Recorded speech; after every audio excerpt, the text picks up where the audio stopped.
Yo, what is up, guys? Here with another week of theory crafting water deck submission.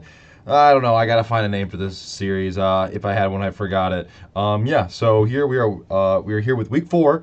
Um, yeah, week four, pretty cool. Keeping it going. This time we have a deck submitted by Mismatcher. I'll throw his name in and some kind of picture for him somewhere here, and I'll keep it for the profile. But so today, Mismatcher had submitted us a 52 card water deck with some cards. I would say some interesting card choices in the main, and then some interesting cards lacking from what I feel like what I would consider almost like a requirement. So we'll see how it goes. So let's just hop into the main deck here. Yeah. So get to try out some cool things today. So we'll start with Atlanteans. Like I said, this is a 52 card list. So Atlanteans, we have a 3 Prince, double infantry, triple shrine, and triple dragoons. So we can kind of get the obvious ones out of the way. I guess triple dragoons. No one's fighting that yet. Triple prince. I will never play less than 3. Triple shrine. This is a deep sea king build, so we're definitely having triple shrine for that, as well as the fact that we're over 40. You definitely need to have this card for consistency. And then we have 2 infantry, so very happy. I finally get to try out 2 infantry, and there's a nice card I get to combo this with. So hopefully we get to see the impacts of double infantry, whether it's a brick or if it's easier to break boards, how it feels to open, how it feels to if we're actually searching multiples in a turn. Yeah, very very curious to see how double infantry goes. Next, into the Mermails here, we have triple Teus, we have 1 Megalo, double Pike, and yeah, we have Abyss Turge.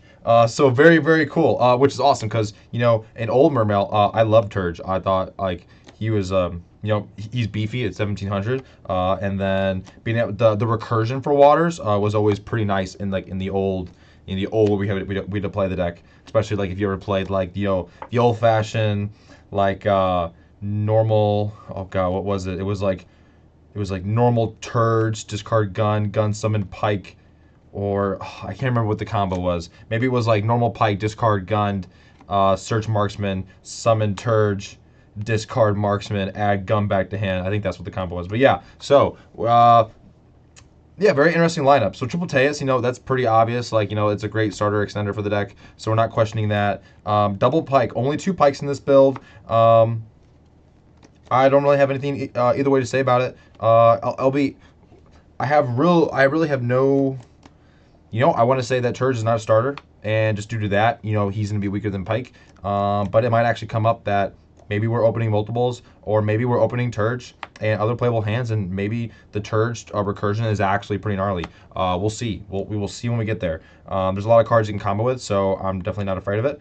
And so then we also have our Megalo. We finally get to test out Megalo. I hope I need him. I hope I get to search him, and I hope he's bonkers. But we'll see. Maybe he's just straight butt. But we'll get there when we get there. And then the last Mermails. Oh, we got a couple more Mermails here actually. We got 3 squad. No one's questioning 3 squads. That's very cool. And then we have a Bish Dine. All right, dude. So I actually need to remind myself of what bit. Yeah, okay. So when it's added to your deck or graveyard to hand by card effect, you can special summon this card from your hand. You must control a Mermail monster to activate and resolve its effect. I need to be able to remember that. When this card is special summoned by the effect of a Mermail monster, you can target one level 3 or lower Mermail in your graveyard. Special summon that target. You can only use each effect. So if you special it from the grave, you can summon back another Mermail with it, like the squad. And then if it's added to hand, you can special it. So he did briefly go over like his applications for this card. Basically, his idea is that he likes that. Now I definitely need to like do some test hands with this deck and like practice like getting to this card and trying it. But his idea is that it offers early squad, or I'm sorry, early like procedure lines. Like because you get dine and you get squad on field as like early access for either a rank 3 play, or you can do like the level 7 get into Gaios before committing other cards. And I'll need to see how this actually plays out. I need to also like practice I definitely need to like practice this card in particular because I actually would love this card to be good. I have been trying Abyss Dine for a very long time. Even like in Old Water, I've always wanted to be able to play this card because the ad is so cool. It's just the only thing you have to worry about is that this has to be the last thing that happens. So like if you do like Teus Dragoons, you can't summon this because Teus will be chain link. Teus will be chain link too, and so Teus will add Dine, and then Dragoons will add a card, and then Teus will not, or Dine will not be able to activate because it wasn't the last thing that happened. It's just like Pike. So we'll have to see how that plays out, if it's viable or not. I'm definitely curious. It's a really pretty card, and it is cool in theory. You know, it's a free summon from either from if it's some to the field. Summon for Poseidra is also pretty crazy because if you summon Poseidra and you summon this, then you get another body as well. So yeah, we'll see how it goes. I'm definitely interested for sure. So next here for consistency, we have 3 Arias. Arias, whatever her name is, or Raya, I think I've also heard. I'm not totally sure, but yeah, I've been loving this girl. You know, at first I was like very like, yeah, it's not great. It's not a -1, but like the fact that you can't search Prince, it does make it like just it does take it out of the 40 card discussion. I almost feel like maybe you play one copy. I like one copy. I definitely don't think I want to play multiples of this in like a lower count build, but a build like this, I do like her, and I like that we have another way to keep discarding. I like to be able to open multiple discarding cards. So that way, anytime you're ever opening Dragoons or Squad, you always have something to be able to actually trigger it to get yourself going. So we'll see how that goes. And then we have our 1 Mulan for a water target. We have 1 Deep Sea King. We have our 1 Rand, all pretty typical here. 1 Minstrel, definitely not complaining too much about this. Minstrel's, it's just, I go so back and forth. Minstrel is absolutely broken, all right? Minstrel's broken. At the same time, you know, going second, it does not feel great. And the fact that you get no board presence from discarding 2 cards is rough. And yeah, so you know, Mitchell's a tough card for me. I feel like 2 is probably the sweet spot, but I definitely don't hate 1 either. And then we play 1 Shift with the Goatee, so I get to play with this card a little bit more. I don't get to play with Shift like I did in the previous gameplay I showed from that little list I just conjured out of my Wu-Tang. But I'll still get to like, you know, so good to practice the Goatee and see how it goes. He does have he has viable targets for it, so I'm not complaining. But yeah, so we'll see how that goes. And last for like water engine requirements, I guess I would call it, is the 1/1 for 1, the Triana, and the Virtue Stream. So these are all pretty standard. Not too much to go over there. Now into the non-engine, you know, the most interesting part of all these deck lists, and there is a handful of them. So well, I guess we'll start with the monsters. We have 3 Ash Blossoms, so no Drolls in the main here. Actually, he did not have Droll in the list. This is another one where they had submitted it with it was 3 Purulias in the main. And the Ashes were actually in the side deck, and Droll was not in the list at all. But he said if you're not able to get Purulias, then put the Ashes in the main, and then replace the 3 Purulias with. He gave a couple options here, but I think Droll was probably just the right way to go. He had some like random like engine consistency cards, and he felt like consistency wasn't a problem with the deck prior, so I didn't want to mess with that at all. So I just wanted to keep it non-engine. And yeah, so I will attempt to get Purulias for the day. If I am able to, these will go right back into the side deck, and the Drolls will leave, but it's unlikely. So yeah, we have 3 Ashes in the main, and then we have 3 Talents. So I am excited to try out 3 Talents. I'm excited to see how Talents plays, and yeah, not too much to say about it. Then we have 3 Book of Eclipse, and we have 3 Book of Moons. And yeah, so we got some crazy power spells going on here, dude. You know, bringing the Book of Moon back is definitely interesting. You know, the first time I played with the Book of Moons, I wasn't dissatisfied. There was never a moment where I felt like Book of Moon could have been a better card. Like, it always kind of did the job it had. So now I get to try out the Eclipses as well, where that was a card at the time that. Actually, I think this is about what his list was. It was just 3 Talents, 3 Book of Moon, and I was thinking that, oh man, you could probably cut 2 of these and then just like play 2 Book of Eclipse as well, do something like this. And that was the original list I played from the first week. But he's just maxing out all of them, so we'll get to see how that goes. I'm interested. And then 1 Call By as like the last spell of non-engine, and then lastly we got the standard 3 Imperm, 3 Impulse. What can you say? These cards are great. I wish I could open Impulse every game, but you know, what can you do? So now moving on to the extra deck, get to try out a couple new cards. So first we have Zealantis. It's still sticking around. Eventually, I think we'll see that it's just not necessary and we can all cut it. But until we get there, now we also play Ball Reef. So what this card's here for is that So during your opponent's standby phase, you can banish a water to draw a card. You banish water from your graveyard to draw a card, so it draws you some extra non-engine. Now that doesn't feel amazing with the fact that we're not playing as many hand traps. So like the draw you're getting doesn't seem to be that as impactful because you probably most of the time can't use the draw. But you know, we go through so much of our engine a turn that maybe it will come up. Even being able to draw cards like infantry or dragoons when you have like a Lacia Shrine, but you're missing the infantry, or you get double infantry pops. So there is definitely some interesting aspects to it. I think the worst part for me is like that means if I want to make this, I have to link off my Mermail King, which we are playing, and I don't like linking it off because I want the recursion for Triana, and I like his targeting protection. So we'll see how that goes. You know, if I get in an instance where I didn't minstrel, but I win full combo and I got the king and I can get to Reef, then I think I'll just do it, and I'll just do it and see how it feels, and you know, maybe I'll regret it and I'll be like, all right, Reef wasn't it, or maybe I'll be like, you know what, that draw is pretty gnarly, and yeah, the king wasn't needed and the Triana follow-up wasn't needed, so we'll see. I don't know. But then yeah, we just play one Lacia, one Coral, and one Abyss Keeper. I'm not too upset about this. The double Coral thing, you know, it's gonna come up. You know, double Coral I think will come up maybe a couple more times than an Abyss Keeper would in like 100 games. But I don't think it'll become up too much. I think as we get better with the as we all get better with the deck, the second Coral shouldn't be as necessary. Maybe that's just me. Maybe when the new support comes out, the second Coral is definitely not necessary. I also don't know. Just assuming. I would like to have a moment where I need the Abyss Keeper. I bet Abyss Keeper will come up before Zealantis. That's for sure. I don't even think you need the second Coral for Zealantis. I think you just want the second Coral because it lets you continue playing.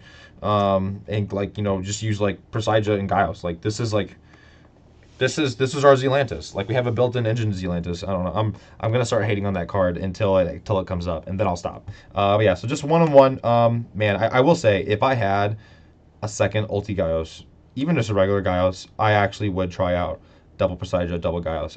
I would actually be interested to see how that goes, if it ever comes up, because I don't know. I think I'm afraid of like Nightmare Unicorns getting rid of the Presija, as well as just having the option to do the thing. But yeah, so moving on. That's like that's just a back of my head thing. Double Bahamut, double Toad, standard. Livertu Dragon, standard. And then for our synchros, we have Gamir and Croc. So no Porpoise here to play with the Shift Goatee, which was unfortunate. But you know what I'm probably looking at is, yes, you can do the Poseidra combo, and then you can use your Minstrel and your other two level 3s to make Croc and draw 2. That is very cool. As well as you could also just do something like when you make Deep Sea King, you summon Turge, Double Pike, and Riff. Or Schiff, and then you can use your Schiff and your Deep Sea King to make Croc for a draw. So you get one draw, but then you also have what you could do is you could do one draw and then rank 4, and then you could link off if you want to. I don't know. I mean, you could if you have like Squad in the grave, you could go like you could have Deep Sea King, Turge, Pike, and Shift, and then you Shift Deep Sea King, draw a card, and then use then you make Bahamut for a Toad, and then you use 2 monsters to make Coral. Coral summon Squad. Right? Am I crazy? Is his name not Squad? It is Squad. Man, I was feeling crazy about that. Summon Squad back, discard a card. The card you draw for Croc, actually, and then you can make Gaios that way, and so you can have Gaios, Coral, and a Toad off of just Deep Sea King, so that's not bad if you have Squad. And then Gamir for his rain target. I like Chen Ying, but you know, Gamir is good too. Gamir is really good into Princess, which I love. It's also like good into like old decks that like just do like a bunch of like destruction effects, not so much banishing. Even banishing, you know, Gamir's good against that too. So Gamir's not bad. I just like I like trying out Chen Ying right now. And on to the side deck. We have one Kaiju to search off the area, and then we have one Marksman, and we have one Dogwood. I will side in the Dogwood. I do want to see how it comes up. I even think it's probably just good going game 2. You know, you just open it as a hand trap, and you put them on a lot of life, and so now they have to do multiple turns to kill you. And I like to try that out. So we'll see if that actually comes up at all. And then the Marksman, you know, I like having Marksman. Has he really come up at all?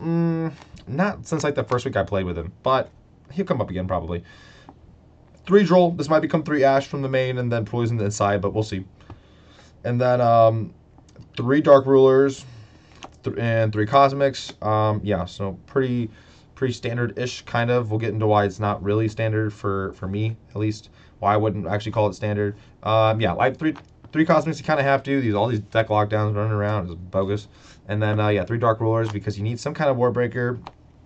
And we don't have Thrust here, so we have Kraken in the side, probably for burning for time, which is cool. I'll probably decide it in anyways, like going second for sure, just because it's a good disruption. And then we have Mizuzuchi.